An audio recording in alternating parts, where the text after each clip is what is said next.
नमस्कार, मैं हूं बीके सिंह और बीके आई टीच में स्वागत है। सहारा इंडिया के 12 से 13 करोड़ निवेशक जिनका भुगतान पिछले 10 से 12 सालों से मिल नहीं पा रहा है, वो हर संभव प्रयास जरूर कर रहे हैं जिससे उनका भुगतान सुनिश्चित हो सके।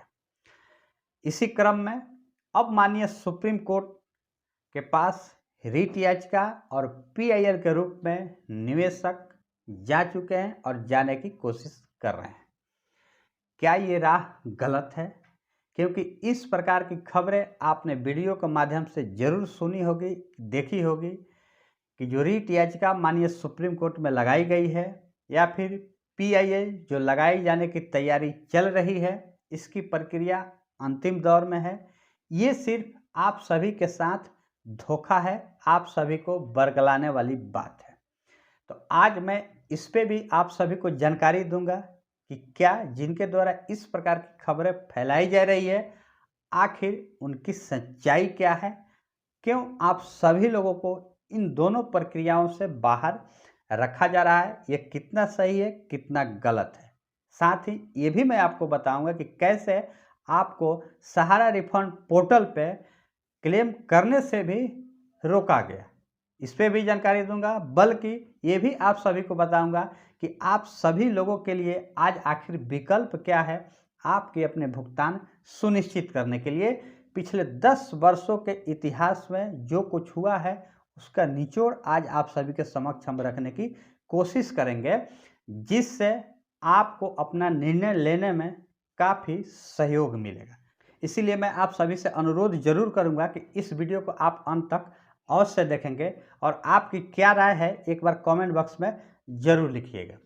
चैनल को अगर अभी तक आपने सब्सक्राइब नहीं किया है तो सब्सक्राइब जरूर कर लीजिए। वीडियो का लाइक तो अभी कीजिए, क्योंकि आपका एक लाइक हमारे मेहनत और मोटिवेशन के लिए बेहद ही जरूरी है। हम आप सभी को अपने वीडियो के माध्यम से हर अपडेट भी देने की कोशिश करते हैं। साथ ही अगर आपको किसी भी प्रकार से बरगलाने या किसी अन्य गलतफहमियों का शिकार होने से भी हम बचाने की कोशिश करते हैं, उसी क्रम में ये वीडियो है। तो चलिए वीडियो को शुरू करते हैं। आगे बढ़ने से पहले आपसे एक और छोटी सी रिक्वेस्ट है कि मेरा एक दूसरा यूट्यूब चैनल बीके टेक्निकल, जिसका लिंक आपको नीचे डिस्क्रिप्शन में मिल जाएगा, उस पर क्लिक करके सीधे आप उस चैनल पर जा सकते हैं, जहां सब्सक्राइब कीजिए और आप उस चैनल पर बहुत ही महत्वपूर्ण जानकारियाँ आपको देखने को मिलेगी। तो चलिए, जो सबसे बड़ी खबर है कि माननीय सुप्रीम कोर्ट के पास जो रिट याचिका दाखिल की जा चुकी है, जिसका नेक्स्ट हेयरिंग 16 अप्रैल को है। अब उस रिट याचिका से भी लोगों को दूर रखने को कहा गया तथा साथ ही अब एक पीआईएल दाखिल की जाने की पूरी तैयारी चल रही है, उससे भी लोगों को दूर रहने की कहा जा रहा है। इस प्रकार की खबरें आपने जरूर वीडियो के माध्यम से सुनी होगी, आप भली भांति परिचित होंगे। हम यहाँ किसी के नाम लेना नहीं चाहते हैं। हालांकि मैं एक बात स्पष्ट कर देना चाहता हूँ कि मैं कभी भी किसी के प्रति व्यक्तिगत तौर पे कोई भी खिलाफत नहीं करता हूँ। जितने भी लोग आज सहारा इंडिया के निवेशकों के मुद्दे को उठा रहे हैं, उन सभी लोगों का योगदान सराहनीय है। लेकिन जब माननीय सुप्रीम कोर्ट की न्यायिक प्रणाली की बात आती है और उसका अगर कोई खिलाफत करे, तो हमको यहाँ अपनी बात, अपना ओपिनियन रखना जरूरी है, जिससे आप सभी के मन में जो कुछ शंकाएं पैदा हो वो दूर हो जाए। सर्वप्रथम एक रिट याचिका विश्व भारती जनसेवा संस्थान के द्वारा लगाई जा चुकी है, जिसकी सुनवाई नेक्स्ट 16 अप्रैल को है। अब उसमें लोगों को जुड़ने से जिस प्रकार से रोका जा रहा है, तो क्या ये गलत है? क्या माननीय सुप्रीम कोर्ट का रास्ता अपनाना गलत है? पीआईएल की जो तैयारी चल रही है संयुक्त ऑल इंडिया जन आंदोलन संघर्ष न्याय मोर्चा के प्रयास से, अब वो प्रक्रिया अंतिम दौर में है। तो क्या ये न्यायिक प्रणाली का राह अपनाना गलत है? अब तक जितने भी फैसले आए हैं, उनमें से एक जो सबसे महत्वपूर्ण फैसला जो आपने देखा होगा कि माननीय सुप्रीम कोर्ट का ही था, कि सहारा इंडिया कंपनीज की जो भुगतान करने के लिए आया था, जिसमें सेबी ने बहुत सारे निवेशकों का भुगतान भी किया। इसके अलावा माननीय सुप्रीम कोर्ट का ही आदेश आया, तब जाकर के 5,000 करोड़ रुपये रिलीज हुए। हालांकि वो एक ऐसी प्रक्रिया में उस 5,000 करोड़ रुपये को फंसा दिया गया जिससे निवेशकों को न्याय नहीं मिल पाया। ऑनलाइन प्रक्रिया और काफ़ी जटिल प्रक्रिया सहारा रिफंड पोर्टल, आप भली भांति परिचित होंगे।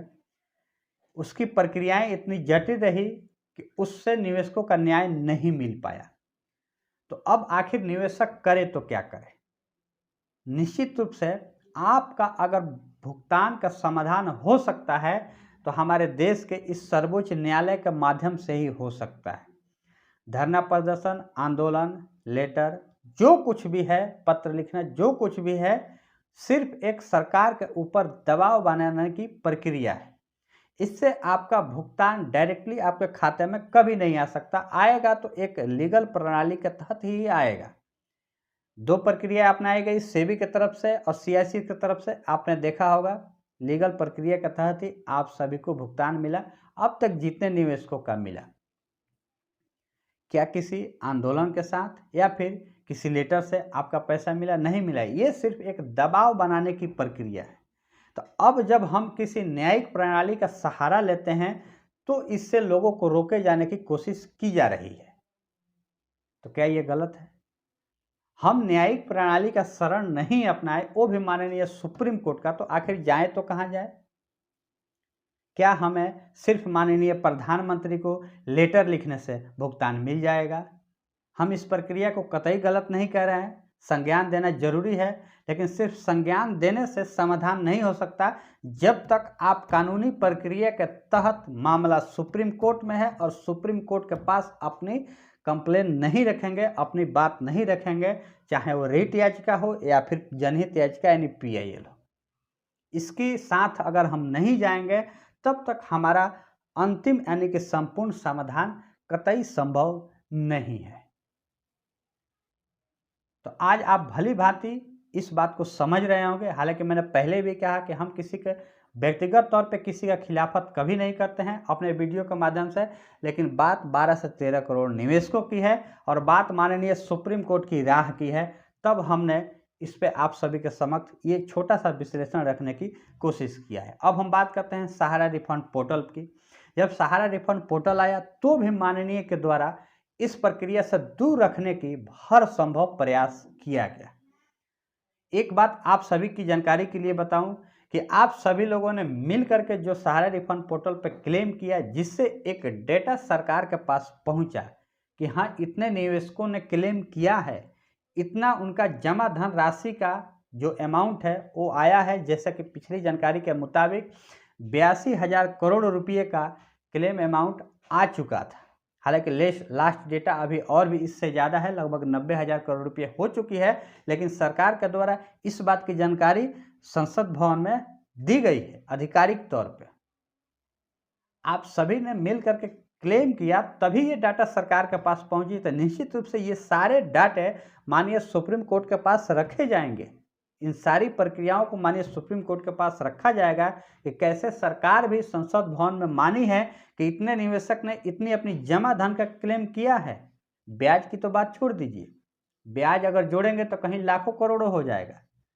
तो आखिर माननीय सुप्रीम कोर्ट को ये भी संज्ञान में लेना पड़ेगा कि हाँ ये हकीकत है, निवेशक कह रहे हैं, सरकार मान रही है, लेकिन ज़रूरत है सिर्फ एक अच्छी प्रक्रिया की जिससे सीधे निवेशकों को पैसा सुलभ तरीके से मिल सके। और हम उम्मीद करेंगे कि माननीय सुप्रीम कोर्ट इस बात को जरूर देखेगी, सोचेगी, समझेगी और एक अच्छा फैसला निवेशक के हित में आएगा और निवेशक के हित में ही आएगा, क्योंकि इसके अलावा दूसरा फैसला मेरे हिसाब से हो ही नहीं सकता है।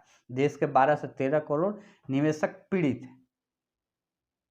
तो अब आपको ये तय करना है कि पिछले 10 वर्षों में किसी भी अन्य प्लेटफॉर्म से कभी भी भुगतान संभव नहीं हो पाया है। जब संभव हो पाया है तो माननीय सुप्रीम कोर्ट का ही पटल है, माननीय सुप्रीम कोर्ट का ही आदेश है, चाहे सेबी की तरफ से हो या फिर सीआरसीएस की तरफ से। तो क्या अब हमें माननीय सुप्रीम कोर्ट के पास नहीं जाना चाहिए? मेरे हिसाब से जरूर जाना चाहिए। अब जो दूसरा एक खबर, कुछ सदस्यता के नाम पे और पीएल के नाम पे जो राशि ली जा रही है उसको भी लेकर के भ्रामक खबरें फैलाई जा रही है। तो हम आप सभी को जानकारी के लिए बता दूं कि क्या किसी एक व्यक्ति के द्वारा पीआईएल या फिर रिट याचिका माननीय सुप्रीम कोर्ट में हो सकता है, जिसके बहुत सारे खर्च लगते हैं। आज अगर आप कोई महंगे वकील, कोई अच्छे वकील नहीं रखेंगे तो आपके केस को मजबूत तरीके से नहीं रख पाएगा और अगर आपको महंगे वकील रखने हैं तो उसके तो फीस के रूप में जो महंगे चार्ज है वो तो देने ही पड़ेंगे। तो क्या किसी एक व्यक्ति, 10 व्यक्ति या 100 व्यक्ति के द्वारा ये संभव है? तो निश्चित रूप से देश के हजारों लाखों लोग अपनी थोड़ी थोड़ी सी सहयोग राशि करेंगे तो ही इस प्रक्रिया के जितने भी खर्चे हैं दाखिल से लेकर के आदेश तक संभव हो सकता है। अन्यथा आज की न्यायिक प्रणाली में कितने खर्चे लगते हैं आप सभी भली भांति परिचित होंगे।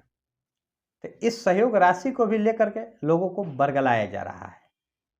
तो आज ये जो विश्लेषण आप सभी के समक्ष जो मैं रखा हूं, मुझे उम्मीद है इससे आप सभी को अपना निर्णय लेने में काफ़ी कुछ सहयोग मिलेगा।